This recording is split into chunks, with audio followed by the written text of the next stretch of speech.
猫の都イスタンブール。今回はイスタンブールに遊びに来たいという人向けにおすすめの滞在エリアをご紹介。おすすめエリアのすぐそばに要注意エリアがあったりして場所選びが難しいのがこの街の特徴。各地を実際に歩いた感想や地元の人の情報をもとに各エリアについてじっくりバッチリ解説していきます。よかったら最後までお付き合いください。こちらが空から見たイスタンブール。初めてトルコに来る人で、イスタンブールは2、3泊という予定なら、断然おすすめはこちらのスルタンアフメド地区。このエリアはなんと丸ごと世界遺産。イスタンブール歴史地区とはこの場所のことです。数日の滞在で訪れるイスタンブールの目玉スポットは8割方このエリアの中にあります。オスマン帝国の栄華に触れるトップカプ宮殿に、要塞みたいな外観と内装のギャップがすごいアヤソフィア。すぐそばにあるブルーモスクに、我らがスレイマニエモスク。見学の後はバザールで買い物。エジプシャンバザールもこのエリアにあり、グランドバザールも隣接。これらを見て回るだけで3泊なんてあっという間です。このエリアのホテルを選べば主な観光スポットへ徒歩で行けます。短期観光において立地の良さは大きなアドバンテージ。だけどデメリットも知っておいてください。スルタンアフメド地区は世界屈指の大観光地。そのためホテルもレストランも割高でローカル感には出会えません。外国人相手の悪い商売人や詐欺師も多く、数日以上この場所に滞在しようとは誰も思いません。あくまで短期滞在の拠点として割り切ってしまえばスルタンアフメド地区は最高です。スルタンアフメド地区に隣接してイェニカプ駅から広がるのが次のエリア。このエリアにもホテルが多く割安でお得に見えるのですが、雰囲気が良くなくてあまり滞在をお勧めできません。この場所には中東系の貧しい移民の人たちが多く住んでいて、明るく活気に満ちたイスタンブールではないんです。とはいえ治安に問題があるわけではないので、旅慣れたバックパッカーさんなんかにはおすすめ。イスタンブールの光と闇が見えてくるかもしれません。それにこのエリアにはローカルなパキスタン料理屋や美味しいウイグル料理店もあり、私たちも頻繁に通っています。短期観光で泊まる場所ではないけれど楽しいのがこのエリア。次にご案内するのが新市街カラキョイ。短期滞在ならこのエリアに宿泊するのもおすすめです。橋を渡ればすぐスルタンアフメド地区にも行けて、適度なローカル感も漂います。海沿いにはマリオットなど高級ホテルも多数。有名なサバサンド店も近いです。シンボルのガラタ島は圧巻の迫力。ただし登る必要があるのかは微妙です。このエリアにもホテルやカフェ、レストランが多数。いろいろと選択肢には困らないと思います。おすすめのカラキョに隣接するのがタクシム。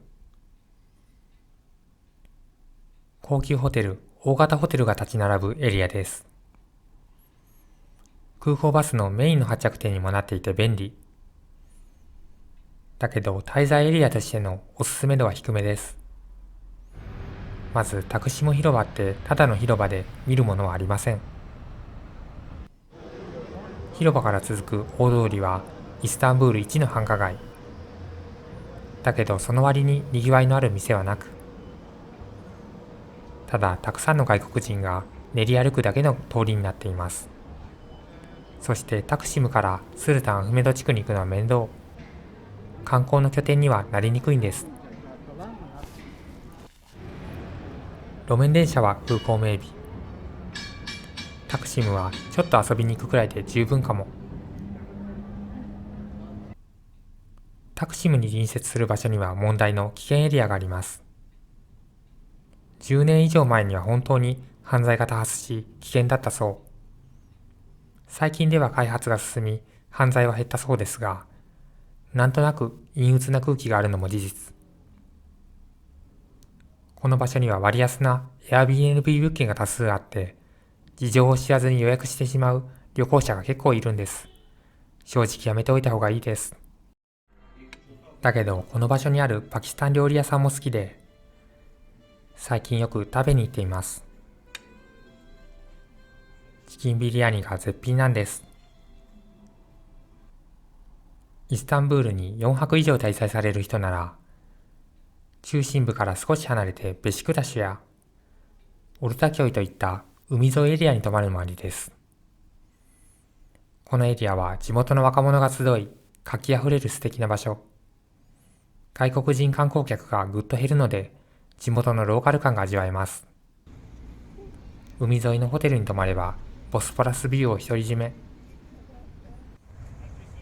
港からは気軽なフェリーも頻発しているので、スルタン・アフメド地区へのアクセスも意外と楽です。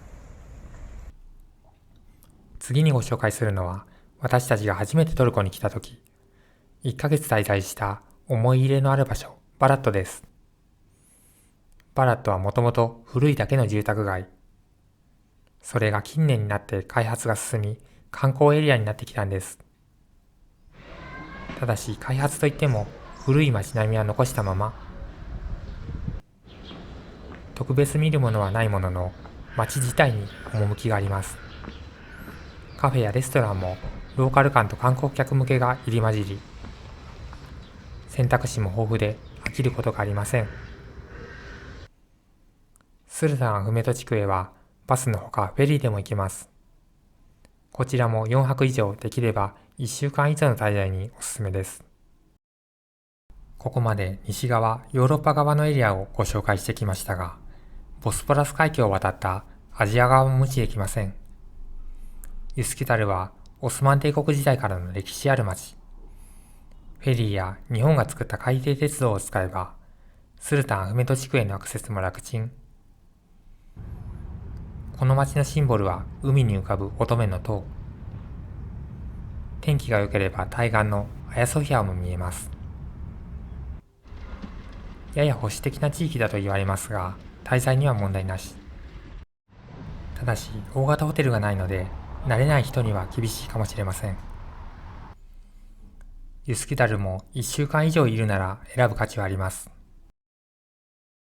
最後にご紹介するのが私たちの町、カドゥキョイ。